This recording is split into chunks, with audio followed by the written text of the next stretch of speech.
What's going on, boys and girls? Today we're going to talk about a fragrance from the house of Lorenzo Pazzaglia. And hey, I think you need to bring your sweet tooth. Strap up.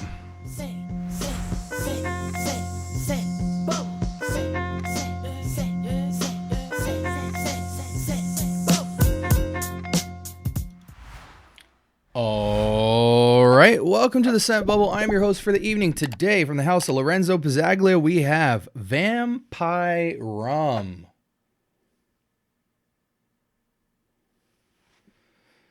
All right, what can I tell you about this fragrance? It's pretty notable in the community. Like people say, like when people think of this house, I hear this name come up like the third or fourth most.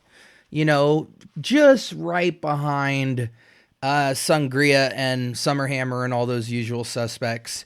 This one is one that people are very curious about, and rightfully so. It's got a very creative title. Boozy scents are always a fan favorite. This is a unisex fragrance. I'm just reading you guys some of the material here. 4.29, round up to 4.3 out of 5. 1,500 votes, mass appeal score. Launched in 2022, and there's no story behind this fragrance. But I know just off of my own knowledge of the brand, I think this fragrance has like just buttloads of vanilla in it, like different kinds and stuff. So without further ado, let's dive straight in. Most Lorenzo Pazzaglias, I will not be spraying more than one spray, and I get a heavy dose. It's vanillic, but I get a heavy, like almost rummy milk chocolate in the air. That booze note is nice. Like, it's very edible. It's very gourmand. It's a heady scent. Yeah, like what starts off as like a very alcoholic rum soaked like chocolate cake seeming. It's not very vanillic to me. It's more dark. That really boozy bite, cold rum soaked chocolate cake type of scent immediately transitions almost. There's a nose journey in this opening. It kind of even goes like, it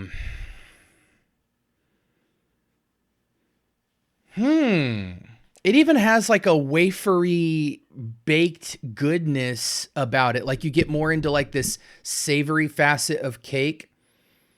I want this to sit down because as fun, so 10 out of 10 opening. Let's just start there. But you know, I was watching a couple of influencers today, and I've really been in this weird headspace as I've investigated fragrances, and I don't want to sound like a downer or anything like that, but like I've been in this weird state of mind where, you know, we love to smell fragrances, right? Like when we spray that fragrance and that initial smell is just awesome. Like we live for that moment, that initial spray smell experience. But 99% of your wearing experience has nothing to do with the opening, and you never really get to keep the opening. The moment you smell it, it has an expiration date. And so I was kind of just like thinking to myself, like, man, we really live for the thrill. And I feel like even when an opening is like really special and fun, we almost numb out to the reality of like, well, what does this actually smell like 10, 20, 30 minutes to an hour plus later? What goes on in our mind during that experience? Do we just savor the flavor of the opening and just assume that when we go down, we kind of trick ourselves into believing we're smelling the same thing? So I kind of was thinking to myself, like, you know what? Stop getting all excited about the opening. Like, enjoy it, experience it, but like, let the thing dry down and see what you're left with, because that's what you're going to smell the rest of the day, is the reality of that dry down. So 10 out of 10 opening, phenomenal on this scent. But I want to see what it dries down to, because in my experience with these fragrances, the dry downs are quite hit or miss. But so far, I'm really liking what I get. You know, this is almost a futuristic, more fun, more mass appeal take on like a By Killian Straight to Heaven. There's this rum, there's this this booziness. There's this chocolatey patchouliness going. There's even kind of like a fresh damp oud in the background that is kind of adding like a oud for greatness kind of dark weight to the body. But this is very, man, I mean, I'm going to spray it again just to get that opening. That opening is special, and it's like bright, or not bright, but it's heady. It's in the air. That alcohol, it's much more alcoholic in the opening. Like you get chocolate rum. That's literally what it smells like some Bacardi chocolate rum. And it's good. But man, let me just tell you, it does change. It in like 5-10 minutes, it has a crazy transition. So I'm going to let that sit again and just kind of evaluate the test strip. The test strip is useless, I feel, with Lorenzo Pazzaglia. The scents are completely different on skin than the test strip, even to the point where for how thick that opening was, the scent is virtually gone on the test strip. So it's not even good enough to reference. I'm going to let this dry down a little bit. We're going to do things in a little bit of a different order today. I'll come back to my initial impressions on this scent after it sits down because I sprayed again. Let's look at the notes here. Whoa! Bourbon vanilla, Madagascar vanilla, Tahitian vanilla, vanilla, rum, tonka bean, vanilla, caramel, patchouli, white flowers, black vanilla husk, rum, Indonesian patchouli, agarwood oud. Yeah, so pretty much everything I smelled, even the caramel is like very light. The white flowers, I do think, play a bigger role than you think because the dry down is like half the size of the opening. The opening feels big, approaching beast mode, all up in the air. You smell the alcohol, you smell the chocolate, you smell the rum. And I'm saying chocolate because honestly, this vanilla has such a dark tone that it really is translating to me as a light, airy chocolate patchouli, not vanilla. Because it's rum dominant. So take with that what you will.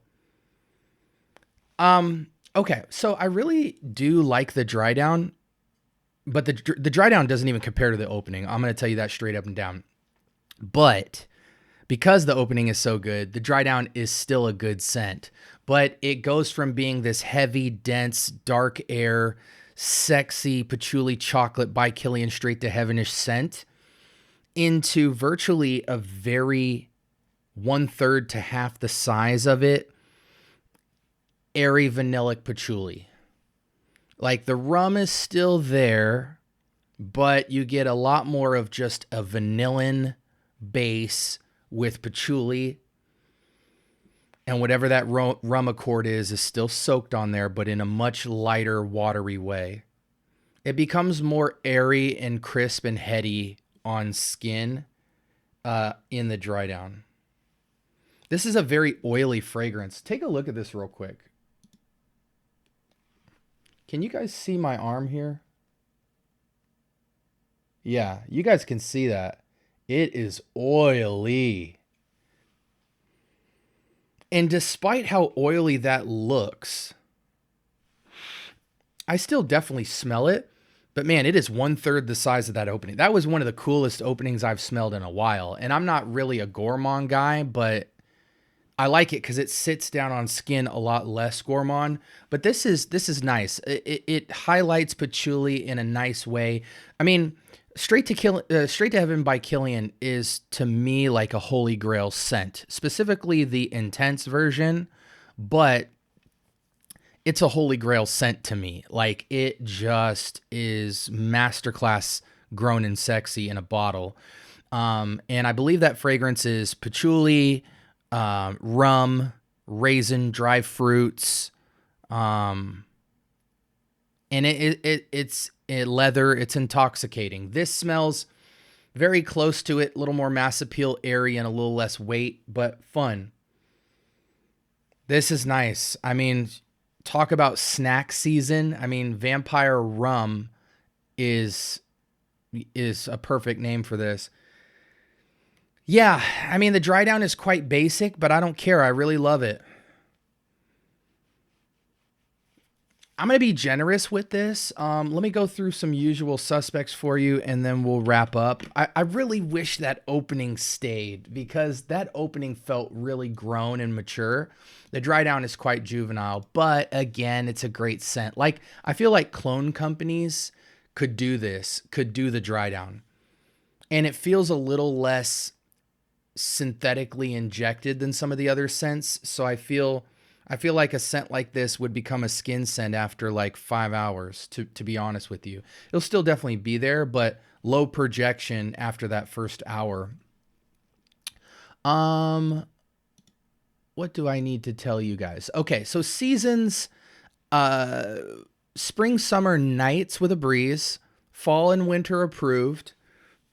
Heavy elements would destroy this. Don't wear it in heat. For a gourmand, this is quite soft and entry level. It becomes quite air. In the opening, you'll be like, man, this is straight up gourmand. Dry down, hour in, you for sure will feel like it's an airy, kind of skin scenty, sweet patchouli bread kind of thing. Ages, all ages, perfectly unisex down the middle. Performance, I think you need to heavy spray this fragrance. At first, you're going to choke yourself out, but due to, like, seriously, look at that. Even with that sheen, it's not super in the air. Like, the sillage is like a foot. I could be going nose blind, but trust me, you're going to want to overspray this fragrance. Sprays on this, I personally would probably go like 8. I'm soaking myself in. I'll stand outside if I oversprayed. The price point is at around $200, 150 on discounters. Alternatives to this, you really have a lot. I'm gonna keep it tall with you. Alternatives to this that are equally as good, if not better, is going to be By Killian Straight to Heaven Extreme, Diptyque's Tempo, even something like a Black Orchid. What are some of my other sexy patchouli scents that are chocolatey? Yeah, Black Orchid, Straight to Heaven, and Tempo are very close. I think Straight to Heaven smells just like this, but more mature. This is more of the fun version that more ages can step into, because I do think the leather note in Straight to Heaven is quite, at least 25 and up, 30 and up. I know I'm missing some other sexy patchoulis in my repertoire, but Straight to Heaven is the close alternative. Like, Straight to Heaven Extreme, I'd get that over this any day of the week, because it starts to feel a little bit like the best clone in the business on the dry down. But man, that opening was 10 out of 10. I'm giving this fragrance, you guys are going to be quite surprised. My brain tells me a 9. My heart tells me an 8. And because I don't do decimals, if I did do decimals, I would try to get it as close to a 9 as possible, like 8.5 or higher. But my heart is saying, like, dude, smell that dry down. That dry down is not a 9. It's a great smell with no complexity. It's just a really great smell, well balanced, but it loses significant wow factor and just becomes a really nice practical scent, which there's nothing wrong with that. But when you contrast that with how sexy that opening was, the opening just had all the booze. I mean, it had all the texture, it had all the bells and whistles. And then you go into that dry down, it has to lose a point easily. So like that opening was like a 10 out of 10 for me. Have to lose a point for that. And the fact that it becomes half of the body and richness that it was in the opening, such a fast transition. For how oily this is, I feel like it should be just growling off my skin, and it's not. It is a good smell, though. You guys seen how many times I put my hand in my face. Score, my heart says 8. I think most of you guys will think this is a 9 or better, easily. But with how critical I am of your guys' money and what you should be spending on your fragrances, this is super above average. But when you go into 9, when you get a 9 or higher, you gotta really start to make me say wow, And I just feel, you guys know how I feel. Screw it. 8 out of 10. I'm rolling like that this year. We got to be critical, man. And when you compare that to like Tempo and freaking Straight to Heaven, those are 10 out of 10s.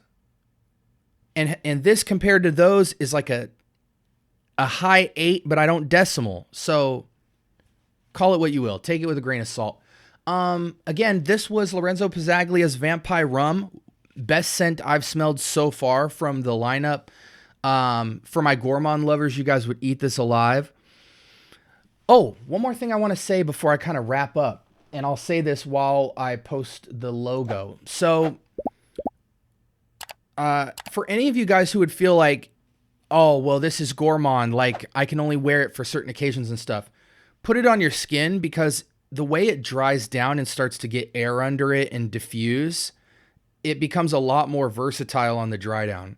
So like in the dry down, I feel like you could still not just push this in holiday or date night, but you could kind of just nightlife it up for any occasion, and it's just going to be a fun fragrance for you to have on, a conversation starter for sure.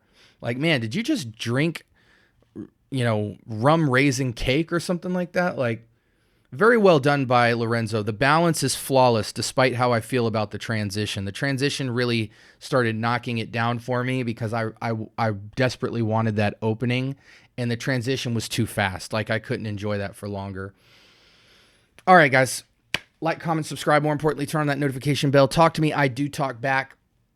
Let me know in the comment section, have you put your nose to this fragrance? I've got a ton more from the house, so we're going to continue exploring. But that one definitely is up there as, like, one of the first fragrances you should try when going through the brand if you're interested in entry gourmands. And I was impressed with it. So join the Discord in the description below, and let's get a conversation started about fragrances from this house. What, in your opinion, is the top 3 from Lorenzo Pazzaglia, and do you own any bottles of it? I'm very interested to see your guys' thoughts. All right, hope you guys stay blessed, and until next time, this was Vampire Rum from Lorenzo Pazzaglia. Peace!